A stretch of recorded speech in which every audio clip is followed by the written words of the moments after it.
Hey all, Cohen here. So I thought I would do a video because I haven't done one in a bit. I think it was before January when I did my last video, and I had said that I was going to do one sooner, but uh, time got away from me, and February flew by. January actually went pretty quickly as well, but yeah. Um, I want to do just a regular update and obviously like some phalloplasty kind of update, but just like small. Um, so I guess pretty much the last couple of months I can't even really like remember everything. It's just been so like it's been busy, and then just with holidays that happened, and then my son went back to school, getting back into that groove again. And then in February, they had Family Day off, and then they also had a PA Day. And then towards the end of January and in February, they had quite a few snow days. So it's been like back and forth trying to like remember what day it is sometimes. But overall, we've gotten some snow. It's February in Canada and everywhere else, obviously. But in Canada, where I live in Ontario, we have quite a bit of snow. And over the years, in like December and January, there's not usually a lot of snow, which kind of sucks because when I was younger, there used to be tons of snow. Christmas was like crazy snow. January was snow. February was snow. And March was snow. But now December and January is kind of like more rainy, and like in February we kind of get it too, but people kind of forget that usually February brings a butt ton of snow, and maybe it's because it's a short month and people usually like forget, but I've noticed that not just because it's my birthday month either, but I've noticed that February is definitely the month where I feel like we get the most snow, or we get like it happens more consistently anyways, and we got a dumping of snow. I know just south of us in the US they got a lot of snow too, so it's just been crazy because with how the weather has been and everything that's going on, it's just it's weird. But then because you're used you like I like snow. I don't mind it. When it snows, at least it's a little bit warmer out. So I actually don't mind when it snows. I enjoy it. It's better than when it's just freezing cold and sometimes like ice rain. I'd prefer the snow. But yeah, anyways, like I said, my birthday's in February. I turned 38 on February 17th. So I had gone to my cottage and was away for about 4 days. We have a family cottage up near the reserve that my mom grew up on. It's like 10 minutes away. So um, me, my wife, and my son got to go up there and hang out. And there was quite a bit of snow up there. So we got to have some fun out in the snow. Um, my son got to see his cousins, which was good because we don't see them too much. We go up north, like we try at least 4 times a year to go up, but it's not where he gets to see them all the time. So it's really great when he does, and they had a blast. So that was good.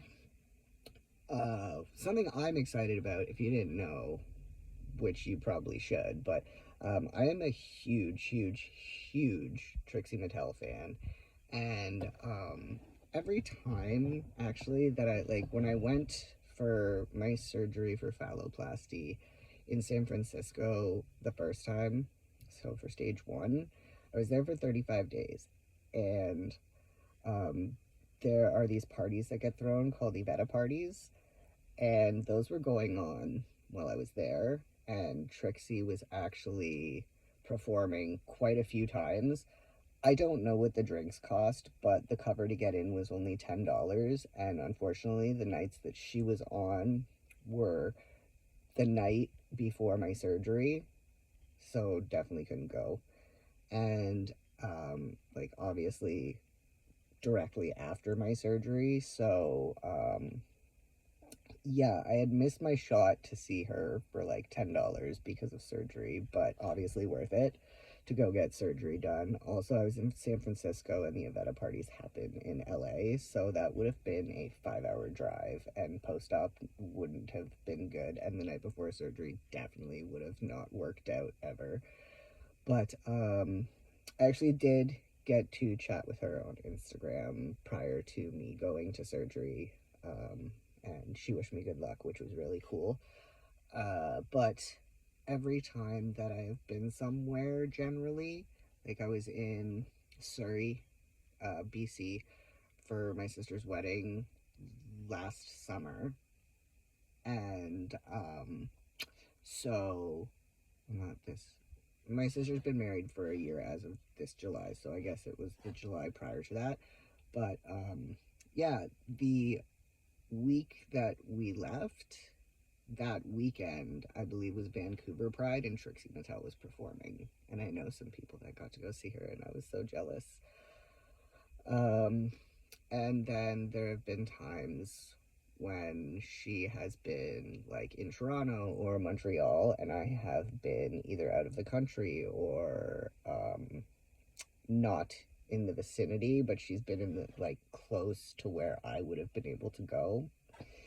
So it's been one of those things where I just haven't caught the break. And then it's also a matter of when she's been touring with Katya, unfortunately for me, the ticket prices are so expensive that I even I emailed her manager and asked if there was a possibility to pay for the meet and greet and not the show, because although I would love to go see the show, I would literally pay to do the meet and greet and not go to the show if I couldn't, you know what I mean?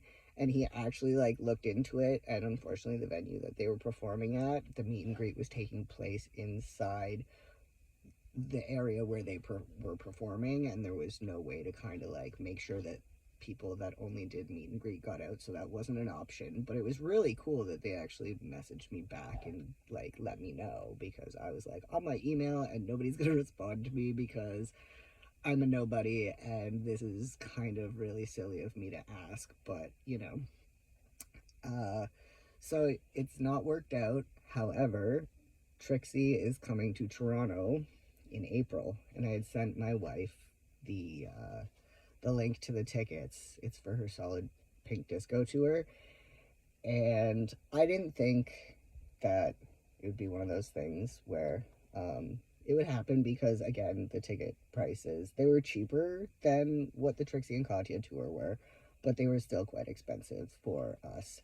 And so my wife actually got my in-laws, my brother, and my parents and herself to pay for me and her to go see Trixie Mattel, the Solid Pink Disco tour in Toronto. And the really cool thing is that the venue is like 10 minutes away from my in-laws' house, so we can go there and they'll watch our son, and we can get ready, and then we can just like take the bus or the subway over, and then afterwards we just subway bus back and spend the night and then drive home the next day. So like, I don't know, kind of can't get any better than that. So I was really surprised for my birthday this year, and super pumped that I'm actually going to be seeing Trixie, and I'll be in the same room.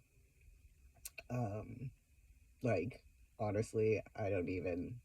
The best thing would be being able to meet her or like get a picture with her, which obviously I don't know if that's a possibility, but at the end of the day, I'm stoked. I even messaged her and I said finally, like, I tagged her in my Instagram post where I was like, I'm going, like, finally, and yeah, so I'm really pumped about that, as you can tell. So that's one of my bigger pieces of news, at least for me in my books. What else? Oh, today I had a consultation with a therapist. If you follow me, I think I've talked about how I've been like moved around a lot, or been having trouble finding a therapist, especially within the last year. that is not going to drop me or overbook patients and then get rid of the newest ones because they don't have time, which has kind of been the case, or where they're like, yes, I will be your therapist, and then when you email them to be like, hey, so when are we going to have our first session, and then they for some reason have changed their mind and just said no, or they ignore you, which is great. But I talked to a therapist today, and they seem pretty chill. We talked for about half an hour, roughly, I think, 45 minutes ish. Um, and pretty much, I think I think he got the gist of what I was getting at. I didn't ask many questions about him per se. The next time we do chat, I will ask more about him because I don't know personally if he is within the realm or community of the queers. So I just saw that he was somebody who was queer and trans friendly, so that was one of the big pluses, and a couple other things that checked off what I'm looking for. But we got into talking about what I'm looking for, what I'm looking to do, and things like that, and it seemed to go pretty well. I didn't feel judged at all by him when I brought things up, even when not I didn't like backpedal, but it was one of those things where like if I said like, oh, like I feel like this is an appropriate action for like this scenario, um but then I said like, however, I know that people tell me that I expect too much of other people, not in like a demanding way, just a kind of like in a respect type of way, or like friendship or any type of relationship, really. Like, I would rather talk things out with you than just like have us, one of us or both of us, disappear and just be like, okay, well, that, I don't know what happened there. I'm somebody, I do like closure, but I also do like to know that I at least tried to talk to somebody about stuff. So um, I guess in that sense, I feel like people should generally, like, if I'm willing to do that, like, it should be something, we're adults, so we should be able to talk about stuff. And I feel like, I guess I said that in thinking that, like, oh, well, like, you know, if I feel this way, or if I'm somebody who's willing to do this, then other people should too. And it's not that I expect it back, obviously. It's just sometimes when you're closer with people and you feel like there should be, like, friendship's a two-way street, so there has to be back and forth. And if there becomes a lack of one side putting in the effort, then, you know, in my opinion, I feel like maybe we could have a chat, because maybe we're just not on the same page anymore. Maybe our lives are pretty different. Maybe our interests have changed. Or maybe we're just not vibing, which is completely fine. But I guess in senses like that, or where I would do things, I sometimes think like, oh, well, like, you know, why don't other people? And so I guess that comes from my my just thinking the way that I think. And I know that not everybody thinks like that, but when I did say that, like, I expect too much, um, and explained, he was kind of like, but why though? Like, who says this to you? And I was like, well, majority of people in my life, because I try to be somewhat realistic and logical, but then I also do have like an emotional side and a sensitive side. So, you know, these certain things do affect me in certain ways. And he just kind of was like, well, it doesn't mean that you're expecting too much of anybody, or that's not exactly how you should look at it. So I thought that was pretty interesting, because usually when I talk to people about things, the some of the responses would be things like, well, you're just expecting too much of people. But at the end of the day, if we don't have any expectations, then what is really like not expectations in like you demand things, just like if you're friends then you expect certain things, or you know that in friendships certain things happen, like you hang out or you talk. It's just how it goes. So like the expectation that like at some point a message will be answered or something like that. You know, like I'm not saying right now because I don't want anybody in the comments being like, well, people need time, and if they don't respond right, I don't mean right away. Unless I'm like, hey, I really need to talk right now, or it's something like important, if it was to do with pride or community Binbrook or something very important to somebody or something going on, then I might say, like, I'd like to talk to you sooner rather than later because I need your input or I need this, that, the other. But overall, in a friendship scenario, I'm not somebody who's going to get mad at you if you don't respond right away. Um, if you don't respond for a while, I check in. I am somebody. I'm a friend that checks in. I'm a person who checks in on people, like as often as I can, which generally, if we're close enough, is like at least once a week. Sometimes there are people that I bug every day. But yeah, so that was something that was really interesting.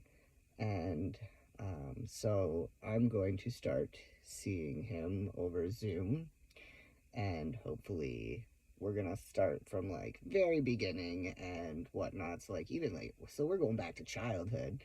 And I've actually not had a mental health professional kind of do that. It's like, what are you going through now? Why do you think you're going through that?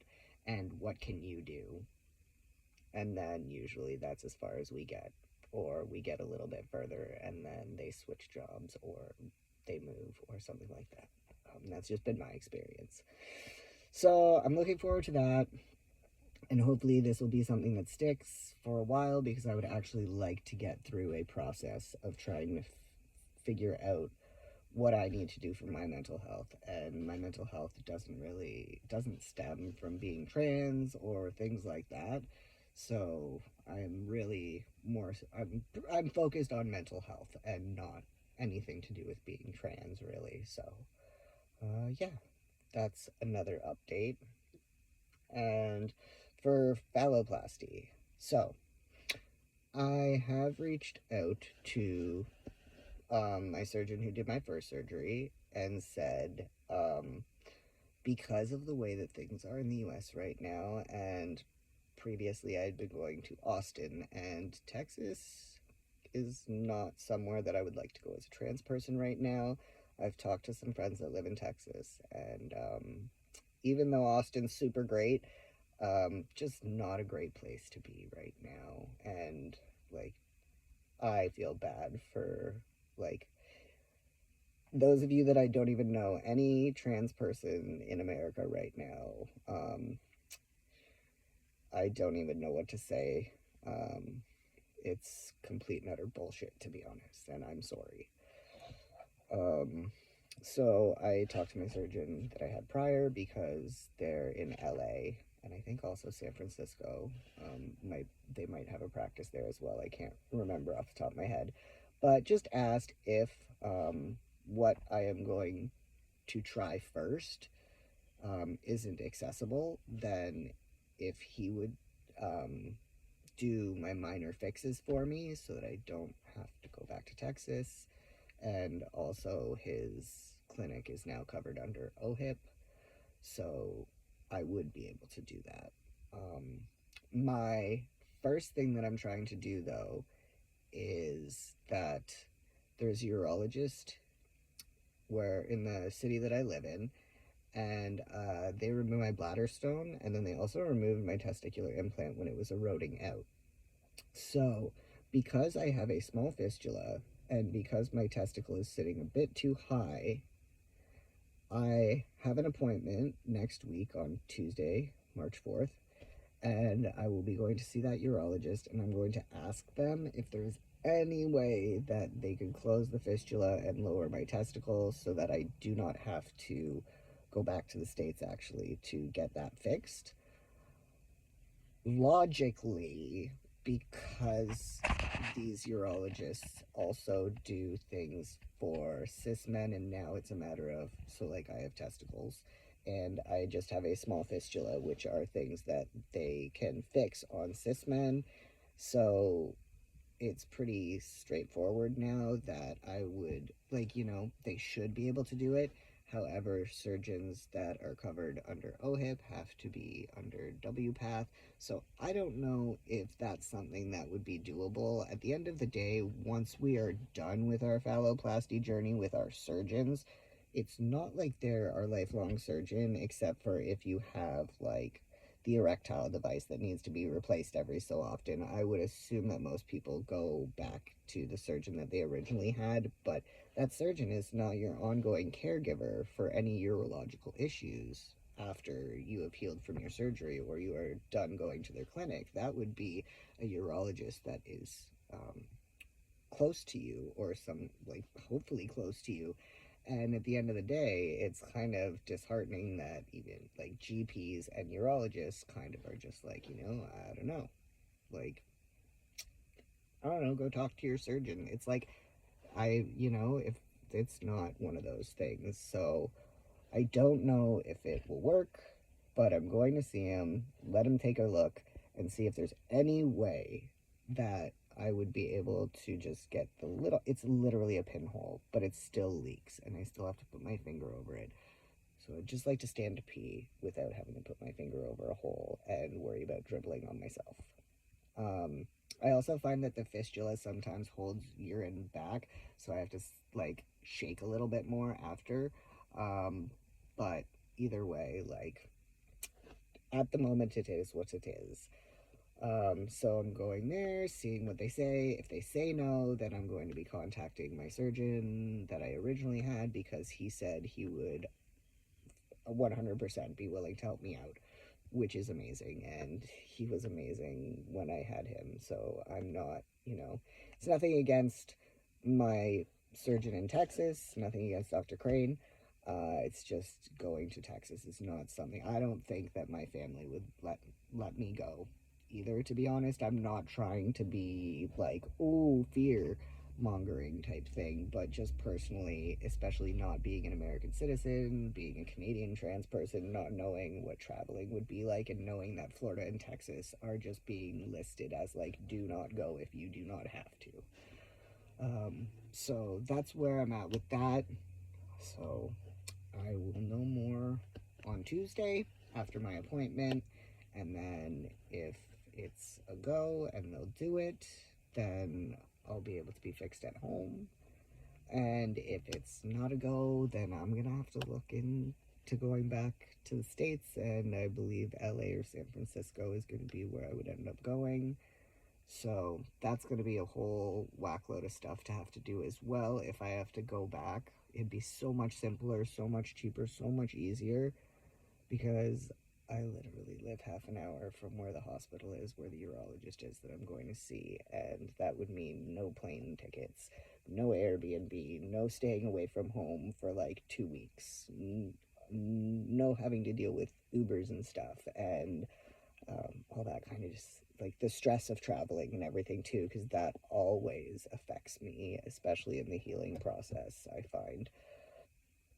But so, it will be what it will be. Cross your fingers for me, please, that I can stay close to home. And if not, I do have other options, which is great. And I just hope that if I do have to go back to San Francisco or LA, that I can get it sorted relatively quickly, because obviously, watching what's going on in the States, things are not going great. And the longer that it takes me to get this stuff organized, if I do have to go back, I don't know what will be going on at that period of time. And it's obviously something that I worry about. And, I hear about from the American friends that I have online and stuff. And it's really shitty. It's really disheartening. It's just, honestly, I do not have the words. it makes me so angry and so upset to see fellow trans fam just being so disregarded, so disrespected, be the violence, the murders, the like the gender marker changing, the dead naming, all that kind of stuff. It's just so inappropriate, it's so inhumane, and it's so absolutely unethical and unfair. So I also just want to send love to all y'all because, you know, it's the past repeats itself. However, in the past, the people who came before us got through it. Some of them are still here with us, luckily, and can help us to navigate what we will be going through. And hopefully, and I do believe that, again, we will be able to fight through and get to a better place. How long that will take, I am not sure, but I do know that our past has been here before. Our families have been here before, and they overcame things. They fought through it, and, you know, they got us to a point where, you know, we were actually doing pretty good. So I do believe that, you know, we will get through this. It's going to be hard, and, you know, I'm not American, so I'm not as affected by this, but I do believe that if we look at our history, we are a strong group of people, even though it's a small minority, and it's going to be tough and it's going to be hard. But I do believe that y'all are strong enough and we all are strong enough that we are going to get back to a place where we feel safer and comfort and love from others and acceptance. I just hope that it would be sooner rather than later and that things are better than what everybody thinks they will be. Anyhow, I don't know, obviously ending on a very heavy note, but I just want to put that out there because there are so many things that have just been removed and taken away, and it's just bullshit. It's bullshit. So I want to say thank you to everybody for watching and for listening. I know my videos are long. What you gonna do about it? That's just me. But I will let everyone go. I will talk to you soon. I'm gonna try to do a video next week after I meet with the urologist to update you. If you have any questions, comments, or what have you, feel free to below. And I will see you soon. Peace.